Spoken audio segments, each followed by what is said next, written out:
Little Women by Louisa May Alcott. Chapter 12. Camp Laurence.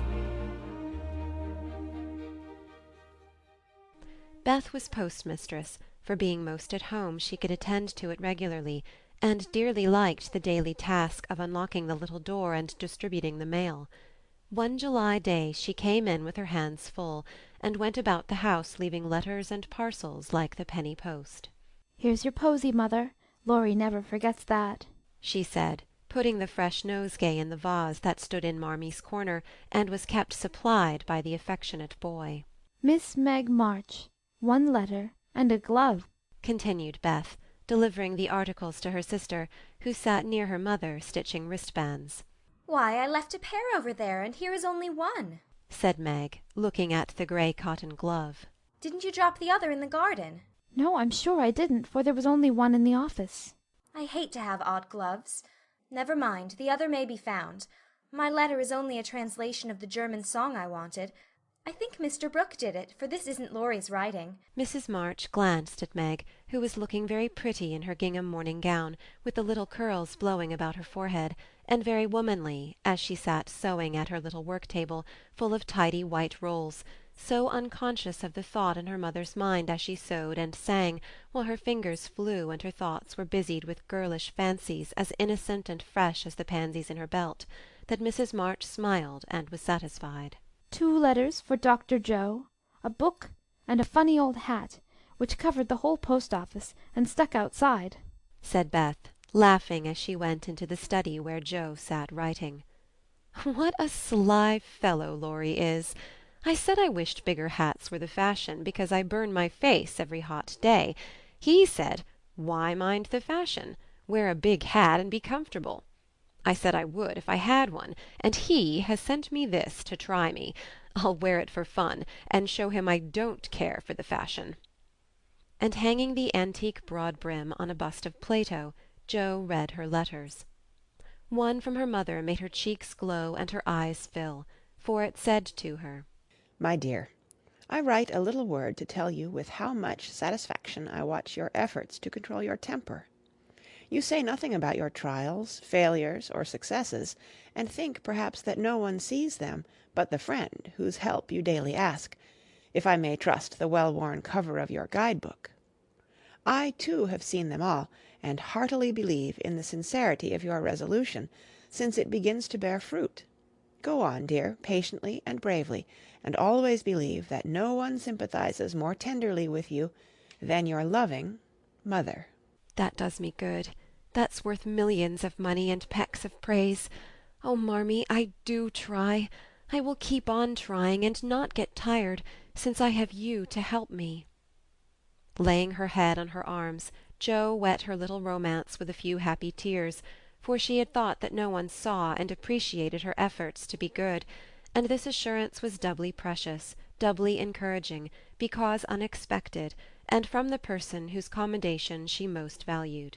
Feeling stronger than ever to meet and subdue her Apollyon, she pinned the note inside her frock, as a shield and reminder, lest she be taken unaware, and proceeding to open her other letter, quite ready for either good or bad news. In a big dashing hand Laurie wrote, "Dear Joe, what ho! Some English girls and boys are coming to see me tomorrow, and I want to have a jolly time. If it's fine, I'm going to pitch my tent in Longmeadow, and row up the whole crew to lunch and croquet. Have a fire, make messes, gypsy fashion, and all sorts of larks. They are nice people and like such things. Brooke will go to keep us boys steady, and Kate Vaughan will play propriety for the girls. I want you all to come, can't let Beth off at any price, and nobody shall worry her. Don't bother about rations, I'll see to that and everything else, only do come, there's a good fellow. In a tearing hurry, yours ever, Laurie." "Here's richness!" cried Jo, flying to tell the news to Meg. "Of course we can go, mother. It'll be such a help to Laurie, for I can row and Meg see to the lunch, and the children be useful in some way." "I hope the Vaughans are not fine grown-up people. Do you know anything about them, Jo?" asked Meg. "Only that there are 4 of them.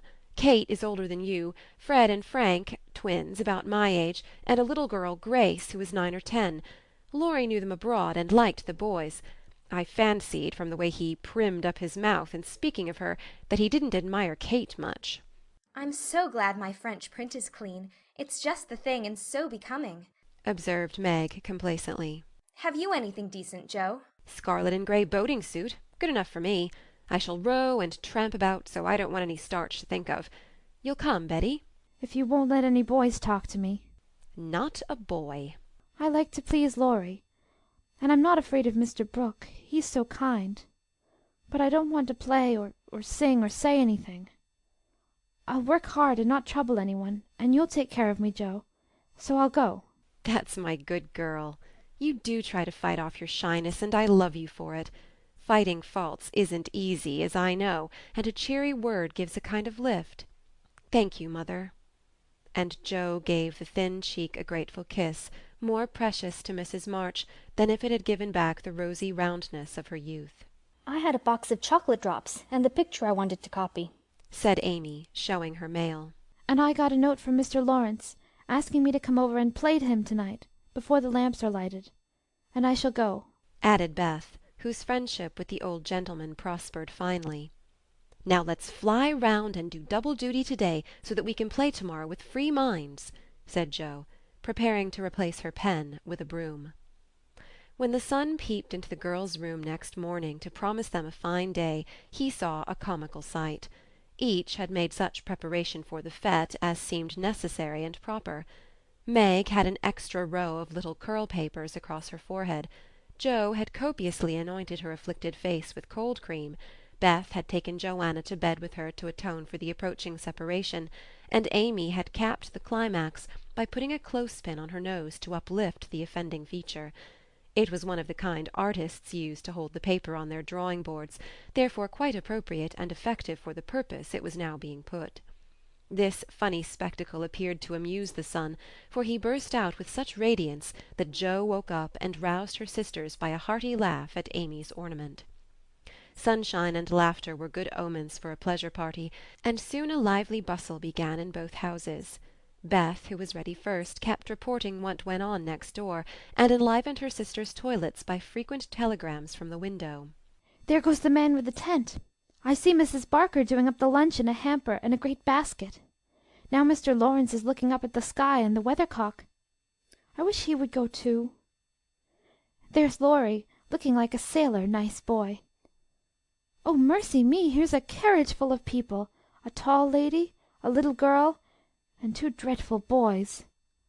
One is lame, poor thing, he's got a crutch. Laurie didn't tell us that. Be quick, girls, it's getting late. Why, there's Ned Moffat, I do declare.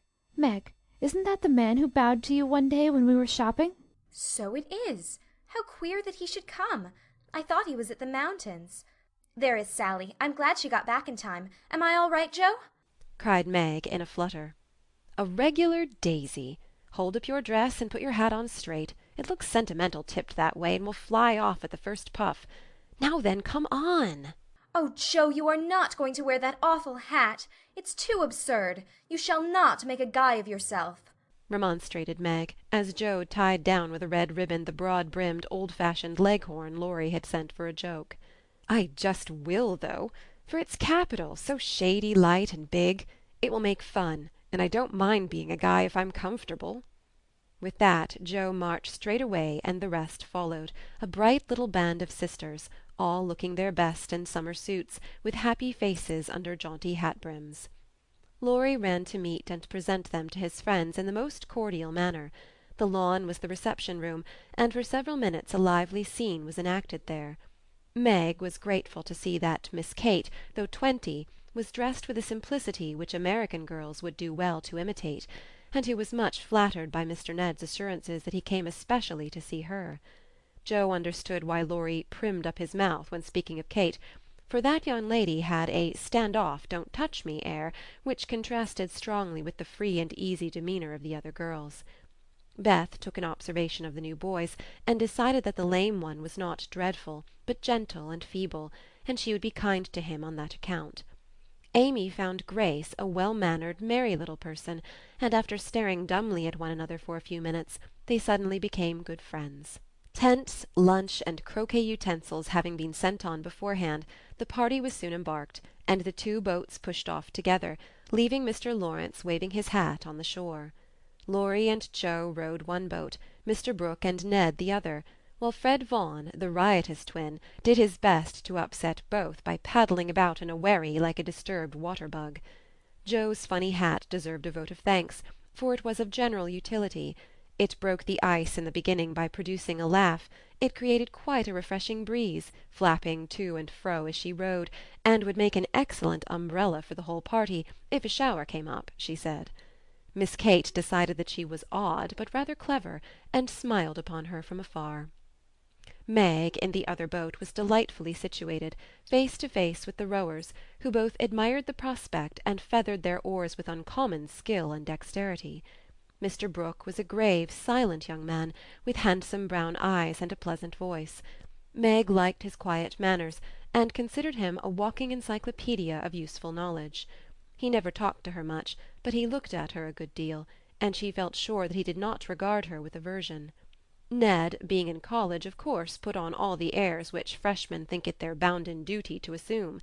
He was not very wise, but very good-natured, and altogether an excellent person to carry on a picnic. Sally Gardner was absorbed in keeping her white piqué dress clean, and chattering with the ubiquitous Fred, who kept Beth in constant terror by his pranks. It was not far to Longmeadow, but the tent was pitched and the wickets down by the time they arrived. A pleasant green field with 3 wide-spreading oaks in the middle, and a smooth strip of turf for croquet. "Welcome to Camp Laurence," said the young host, as they landed with exclamations of delight. "Brooke is commander-in-chief, I am commissary-general, the other fellows are staff officers, and you, ladies, are company. The tent is for your especial benefit, and that oak is your drawing-room. This is the mess-room, and the third is the camp kitchen. Now let's have a game before it gets hot, and then we'll see about dinner." Frank, Beth, Amy, and Grace sat down to watch the game played by the other 8. Mr. Brooke chose Meg, Kate, and Fred. Laurie took Sally, Joe, and Ned. The English played well, but the Americans played better, and contested every inch of the ground as strongly as if the spirit of '76 inspired them. Joe and Fred had several skirmishes, and once narrowly escaped high words. Joe was through the last wicket and had missed the stroke, which failure ruffled her a good deal. Fred was close behind her, and his turn came before hers. He gave a stroke, his ball hit the wicket, and stopped an inch on the wrong side. No one was very near, and running up to examine, he gave it a sly nudge with his toe, which put it just an inch on the right side. "I'm through. Now, Miss Joe, I'll settle you and get him first," cried the young gentleman, swinging his mallet for another blow. "You pushed it. I saw you. It's my turn now," said Joe sharply. "Upon my word, I didn't move it. It rolled a bit, perhaps, but that is allowed. So stand off, please, and let me have a go at the stake." "We don't cheat in America, but you can if you choose," said Joe angrily. "Yankees are a deal the most tricky, everybody knows. There you go," returned Fred, croqueting her ball far away. Joe opened her lips to say something rude, but checked herself in time, coloured up to her forehead, and stood a minute, hammering down a wicket with all her might, while Fred hit the stake and declared himself out with much exultation. She went off to get her ball, and was a long time finding it among the bushes, but she came back looking cool and quiet, and waited her turn patiently. It took several strokes to regain the place she had lost, and when she got there the other side had nearly won, for Kate's ball was the last but one, and lay near the stake. "By George, it's all up with us. Goodbye, Kate. Miss Joe owes me one, so you are finished," cried Fred excitedly, as they all drew near to see the finish. "Yankees have a trick of being generous to their enemies," said Joe, with a look that made the lad redden. "Especially when they beat them," she added, as, leaving Kate's ball untouched, she won the game by a clever stroke. Laurie threw up his hat, then remembered that it wouldn't do to exult over the defeat of his guests, and stopped in the middle of the cheer to whisper to his friend. "Good for you, Joe. He did cheat, I saw him. We can't tell him so, but he won't do it again, take my word for it." Meg drew her aside, under pretence of pinning up a loose braid, and said approvingly, It was dreadfully provoking, but you kept your temper, and I'm so glad, Joe. "Don't praise me, Meg, for I could box his ears this minute. I should certainly have boiled over if I hadn't stayed among the nettles till I got my rage under control enough to hold my tongue. It's simmering now, so I hope he'll keep out of my way," returned Joe, biting her lips as she glowered at Fred from under her big hat. "Time for lunch," said Mr. Brooke, looking at his watch. "Commissary General, will you make the fire and get water, while Miss March, Miss Sally, and I spread the table? Who can make good coffee?" Joe can, said Meg, glad to recommend her sister. So Joe, feeling that her late lessons in cookery were to do her honour, went to preside over the coffee-pot, while the children collected dry sticks, and the boys made a fire and got water from a spring near by. Miss Kate sketched, and Frank talked to Beth, who was making little mats of braided rushes to serve as plates. The commander-in-chief and his aides soon spread the tablecloth with an inviting array of eatables and drinkables, prettily decorated with green leaves. Joe announced that the coffee was ready, and everyone settled themselves to a hearty meal, for youth is seldom dyspeptic, and exercise develops wholesome appetites. A very merry lunch it was, for everything seemed fresh and funny, and frequent peals of laughter startled a venerable horse who fed near by.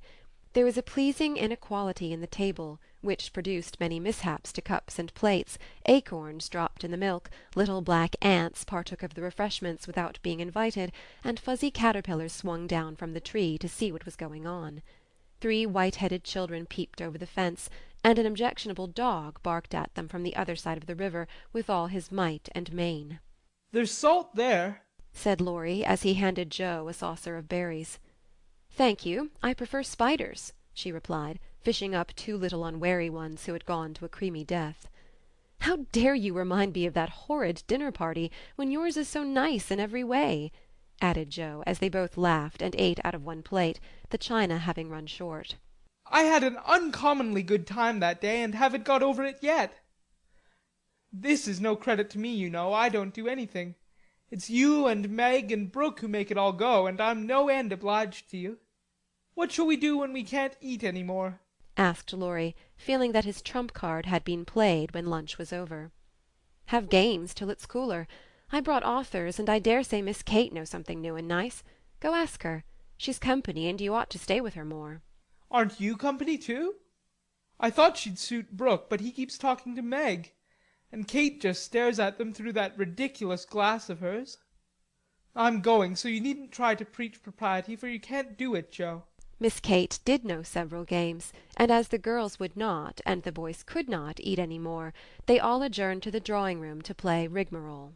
One person begins a story, any nonsense you like, and tells as long as he pleases, only taking care to stop short at some exciting point, when the next takes it up and does the same. It's very funny when well done, and makes a perfect jumble of tragical-comical stuff to laugh over. Please start it, Mr. Brooke," said Kate with a commanding air which surprised Meg, who treated the tutor with as much respect as any other gentleman. Lying on the grass at the feet of the 2 young ladies, Mr. Brooke obediently began the story, with the handsome brown eyes steadily fixed upon the sunshiny river. "Once on a time, a knight went out into the world to seek his fortune, for he had nothing but his sword and his shield. He travelled a long while, nearly 28 years, and had a hard time of it, till he came to the palace of a good old king, who had offered a reward to anyone who could tame and train a fine but unbroken colt, of which he was very fond. The knight agreed to try, and got on slowly but surely, for the colt was a gallant fellow, and soon learned to love his new master, though he was freakish and wild. Every day, when he gave his lessons to this pet of the king's, the knight rode him through the city, and as he rode, he looked everywhere for a certain beautiful face, which he had seen many times in his dreams, but never found. One day, as he went prancing down a quiet street, he saw at the window of a ruinous castle the lovely face. He was delighted, inquired who lived in this old castle, and was told that several captive princesses were kept there by a spell, and spun all day to lay up money to buy their liberty. The knight wished intensely that he could free them, but he was poor, and could only go by each day, watching for the sweet face and longing to see it out in the sunshine. At last he resolved to get into the castle and ask how he could help them. He went and knocked. The great door flew open, and he beheld a ravishingly lovely lady, who exclaimed with a cry of rapture, "At last! At last!" continued Kate, who had read French novels and admired the style. "'Tis she!" cried Count Gustav, and fell at her feet in an ecstasy of joy. "Oh, rise," she said, extending a hand of marble fairness. "Never, till you tell me how I may rescue you," swore the knight, still kneeling. "Alas! my cruel fate condemns me to remain here till my tyrant is destroyed." "Where is the villain?" "In the Mauve Salon. Go, brave heart, and save me from despair." "I obey, and return victorious or dead." With these thrilling words he rushed away, and flinging open the door of the Mauve Salon, was about to enter, when he received "A stunning blow from the big Greek Lexan, which an old fellow in a black gown fired at him," said Ned. Instantly, Sir What's-his-name recovered himself, pitched the tyrant out of the window, and turned to join the lady, victorious, but with a bump on his brow, found the door locked, tore up the curtains, made a rope ladder, got halfway down when the ladder broke, and he went head-first into the moat, 60 feet below. Could swim like a duck, paddled around the castle till he came to a little door guarded by 2 stout fellers, knocked their heads together till they cracked like a couple of nuts. Then, by a trifling exertion of his prodigious strength, he smashed in the door, went up a pair of stone steps covered with a dust a foot thick, toads as big as your fist, and spiders that would frighten you into hysterics, Miss March.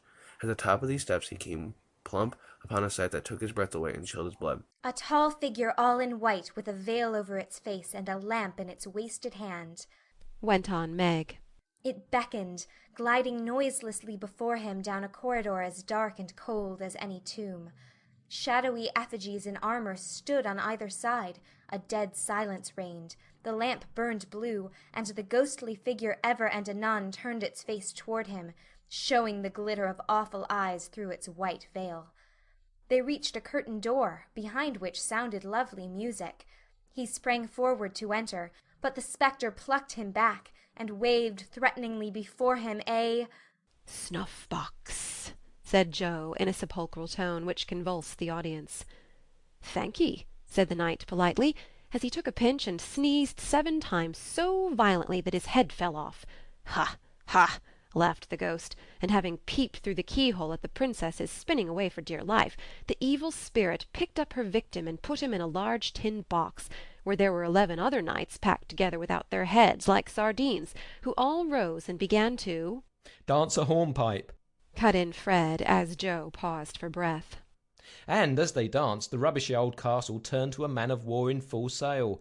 "Up with the jib, reef the topsail halyards, helm hard a-lee, and man the guns," roared the captain, as a Portuguese pirate hove in sight, with a flag black as ink flying from her foremast. "Go in and win, my hearties," says the captain, and a tremendous fight began. Of course the British beat, they always do. "No, they don't," cried Joe, aside. Having taken the pirate captain prisoner, sailed slap over the schooner whose decks were piled high with dead, and whose lee scuppers ran blood, for the order had been "Cut, lasses, and die hard. Boatswain's mate, take a bite of the flying jib-sheet, and start this villain if he doesn't confess his sins double quick," said the British captain. The Portuguese held his tongue like a brick and walked the plank, while the jolly tars cheered like mad. But the sly dog dived, came up under the man-of-war, scuttled her, and down she went, with all sails set, to the bottom of the sea, where... "Oh, gracious! What shall I say?" cried Sally, as Fred ended his rigmarole, in which he had jumbled together pell-mell nautical phrases and facts out of one of his favourite books. "Well, they went to the bottom, and a nice mermaid welcomed them, but was much grieved on finding the box of headless knights, and kindly pickled them in brine, hoping to discover the mystery about them, for, being a woman, she was curious. By and by, a diver came down, and the mermaid said, 'I'll give you a box of pearls if you take it up,' for she wanted to restore the poor things to life, and couldn't raise the heavy load herself. So the diver hoisted it up, and was much disappointed on opening it to find no pearls. He left it in a great lonely field, where it was found by a little goose girl who kept 100 fat geese in the field," said Amy, when Sally's invention gave out. "The little girl was sorry for them, and asked an old woman what she should do to help them. 'Your geese will tell you. They know everything,' said the old woman. So she asked what she should use for new heads, since the old ones were lost, and all the geese opened their 100 mouths and screamed, 'Cabbages,' continued Laurie promptly. "Just the thing," said the girl, and ran to get 12 fine ones from her garden. She put them on, the knights revived at once, thanked her, and went on their way rejoicing, never knowing the difference, for there were so many other heads like them in the world that no one thought anything of it. The knight in whom I'm interested went back to find the pretty face, and learned that the princesses had spun themselves free and all gone and married but one. He was in a great state of mind at that, and mounting the colt, who stood by him through thick and thin, rushed to the castle to see what was left. Peeping over the hedge, he saw the queen of his affections picking flowers in her garden. "Will you give me a rose?" said he. "You must come and get it, I can't come to you, it isn't proper," said she, as sweet as honey. He tried to climb over the hedge, but it seemed to grow higher and higher. Then he tried to push through, but it grew thicker and thicker, and he was in despair. So he patiently broke twig after twig, till he had made a little hole through which he peeped, saying imploringly, "Let me in, let me in." But the pretty princess did not seem to understand, for she picked her roses quietly and left him to fight his way in. Whether or not he did, Frank will tell you. "I can't. I'm not playing. I never do," said Frank, dismayed at the sentimental predicament out of which he was to rescue the absurd couple. Beth had disappeared behind Joe, and Grace was asleep. "So the poor knight is to be left sticking in the hedge, is he?" asked Mr. Brooke, still watching the river and playing with the wild rose in his buttonhole. "I guess the princess gave him a posy and opened the gate after a while," said Laurie, smiling to himself as he threw acorns at his tutor. "What a piece of nonsense we have made! With practice we might do something quite clever. Do you know truth?" I hope so, said Meg soberly. "The game, I mean." What is it? said Fred. "Why, you pile up your hands, choose a number, and draw out in turn, and the person who draws at the number has to answer truly any question put by the rest. It's great fun." "Let's try it," said Joe, who liked new experiments. Miss Kate and Mr. Brooke, Meg and Ned declined, but Fred, Sally, Joe, and Laurie piled and drew, and the lot fell to Laurie. "Who are your heroes?" asked Joe. "Grandfather and Napoleon," Which lady here do you think the prettiest? said Sally. "Margaret."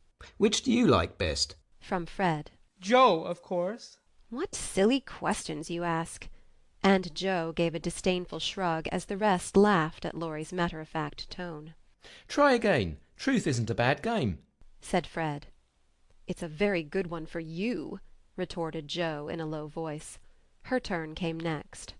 "What is your greatest fault?" asked Fred, by way of testing in her the virtue he lacked himself. "A quick temper." "What do you most wish for?" said Laurie. "A pair of boot-lacings," returned Joe, guessing and defeating his purpose. "Not a true answer. You must say what you really do want most." "Genius. Don't you wish you could give it to me, Laurie?" And she slyly smiled in his disappointed face. What virtues do you most admire in a man? asked Sally. "Courage and honesty," Now my turn. said Fred, as his hand came last. "Let's give it to him," whispered Laurie to Joe, who nodded and asked at once, "Didn't you cheat at croquet?" Well, yes, a little bit. "Good. Didn't you take your story out of the Sea Lion?" said Laurie. Rather. Don't you think the English nation perfect in every respect? asked Sally. I should be ashamed of myself if I didn't. He's a true John Bull. Now, Miss Sally, you shall have a chance without waiting to draw. I'll harrow up your feelings first by asking if you didn't think you were something of a flirt," said Laurie, as Joe nodded to Fred as a sign that peace was declared. You impertinent boy!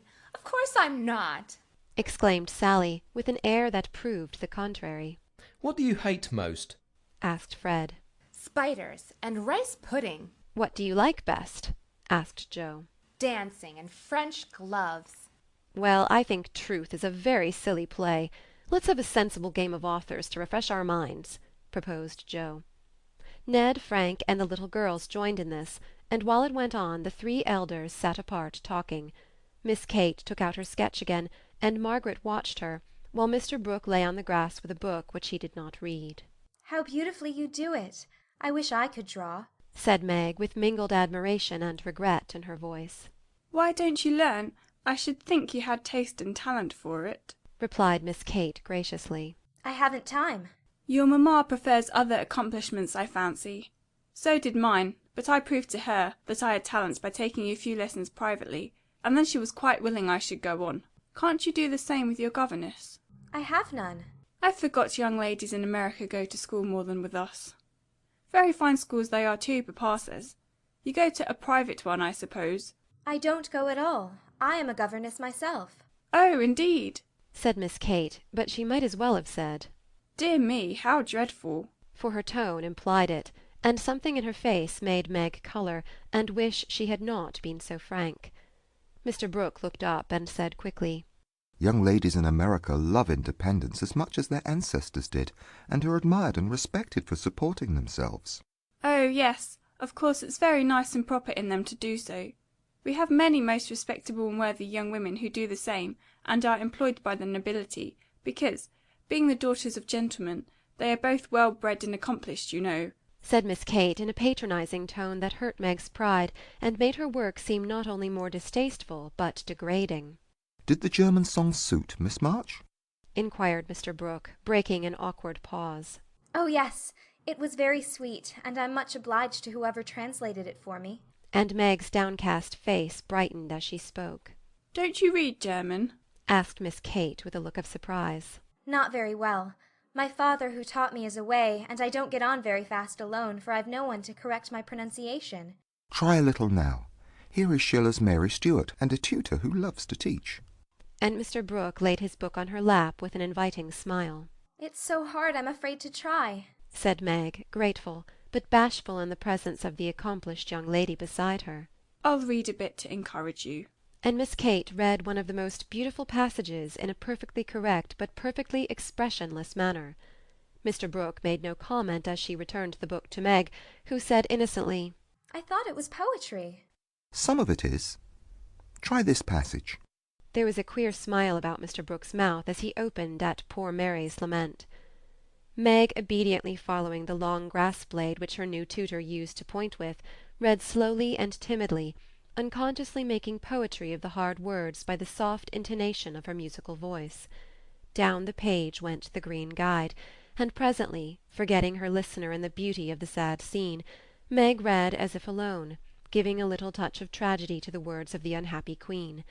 If she had seen the brown eyes then, she would have stopped short, but she never looked up, and the lesson was not spoiled for her. Very well indeed, said Mr. Brooke as she paused, quite ignoring her many mistakes, and looking as if he did indeed love to teach. Miss Kate put up her glass, and having taken a survey of the little tableau before her, shut her sketch-book, saying with condescension, You've a nice accent, and in time will be a clever reader. I advise you to learn, for German is a valuable accomplishment to teachers. Oh, I must look after Grace, she is romping. And Miss Kate strolled away, adding to herself with a shrug, I didn't come to chaperone a governess, though she is young and pretty. What odd people these Yankees are. I'm afraid Laurie will be quite spoiled among them. I forgot that English people rather turn up their noses at governesses and don't treat them as we do, said Meg, looking after the retreating figure with an annoyed expression. Tutors also have rather a hard time of it there, as I know to my sorrow. There's no place like America for us workers, Miss Margaret. And Mr. Brooke looked so contented and cheerful that Meg was ashamed to lament her hard lot. I'm glad I live in it then. I don't like my work, but I get a good deal of satisfaction out of it after all, so I won't complain. I only wish I liked teaching as you do. I think you would if you had Laurie for a pupil. I shall be very sorry to lose him next year, said Mr. Brooke, busily punching holes in the turf. Going to college, I suppose? Meg's lips asked the question, but her eyes added, And what becomes of you? Yes, it's high time he went, for he is ready, and as soon as he is off I shall turn soldier. I am needed. I am glad of that, exclaimed Meg. I should think every young man would want to go, though it is hard for the mothers and sisters who stay at home, she added sorrowfully. I have neither, and very few friends to care whether I live or die, said Mr. Brooke rather bitterly as he absently put the dead rose in the hole he had made and covered it up, like a little grave. Laurie and his grandfather would care a great deal, and we should all be very sorry to have any harm happen to you, said Meg heartily. Thank you, that sounds pleasant. began Mr. Brooke, looking cheerful again, but before he could finish his speech, Ned, mounted on the old horse, came lumbering up to display his equestrian skill before the young ladies, and there was no more quiet that day. "Don't you love to ride?" asked Grace of Amy as they stood resting after a race round the field with the others, led by Ned. I dote upon it. My sister Meg used to ride when papa was rich, but we don't keep any horses now except Ellen-Tree," added Amy, laughing. "Tell me about Ellen-Tree. Is it a donkey?" asked Grace, curiously. "Why, you see, Joe is crazy about horses, and so am I, but we've only got an old side saddle and no horse. Out in our garden is an apple tree that has a nice low branch, so Joe put the saddle on it, fixed some reins on the part that turns up, and we bounce away on Ellen-Tree whenever we like." "How funny!" laughed Grace. "I have a pony at home, and ride nearly every day in the park with Fred and Kate. It's very nice, for my friends go too, and the Row is full of ladies and gentlemen." Dear, how charming. I hope I shall go abroad some day, but I'd rather go to Rome than the Row," said Amy, who had not the remotest idea what the Row was, and wouldn't have asked for the world. Frank, sitting just behind the little girls, heard what they were saying, and pushed his crutch away from him with an impatient gesture as he watched the active lads going through all sorts of comical gymnastics. Beth, who was collecting the scattered author cards, looked up and said in her shy yet friendly way, "I'm afraid you're tired. Can I do anything for you?"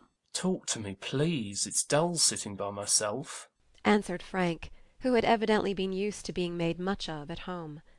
If he had asked her to deliver a Latin oration, it would not have seemed a more impossible task to the bashful Beth, but there was no place to run to, no Joe to hide behind now, and the poor boy looked so wistfully at her that she bravely resolved to try. "What do you like to talk about?" she asked, fumbling over the cards and dropping half as she tried to tie them up.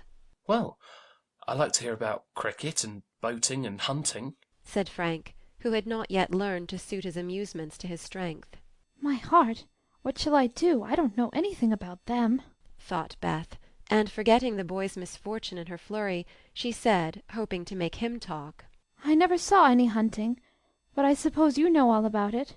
"I did once, but I could never hunt again, for I got hurt leaping a confounded 5-barred gate, so there are no more horses and hounds for me," said Frank, with a sigh that made Beth hate herself for her innocent blunder. "Your deer are much prettier than our ugly buffaloes," she said, turning to the prairies for help, and feeling glad that she had read one of the boys' books in which Joe delighted. Buffaloes proved soothing and satisfactory, and in her eagerness to amuse another, Beth forgot herself, and was quite unconscious of her sister's surprise and delight at the unusual spectacle of Beth talking away to one of the dreadful boys against whom she had begged protection. "Bless her heart! She pities him, so she is good to him," said Joe, beaming at her from the croquet ground.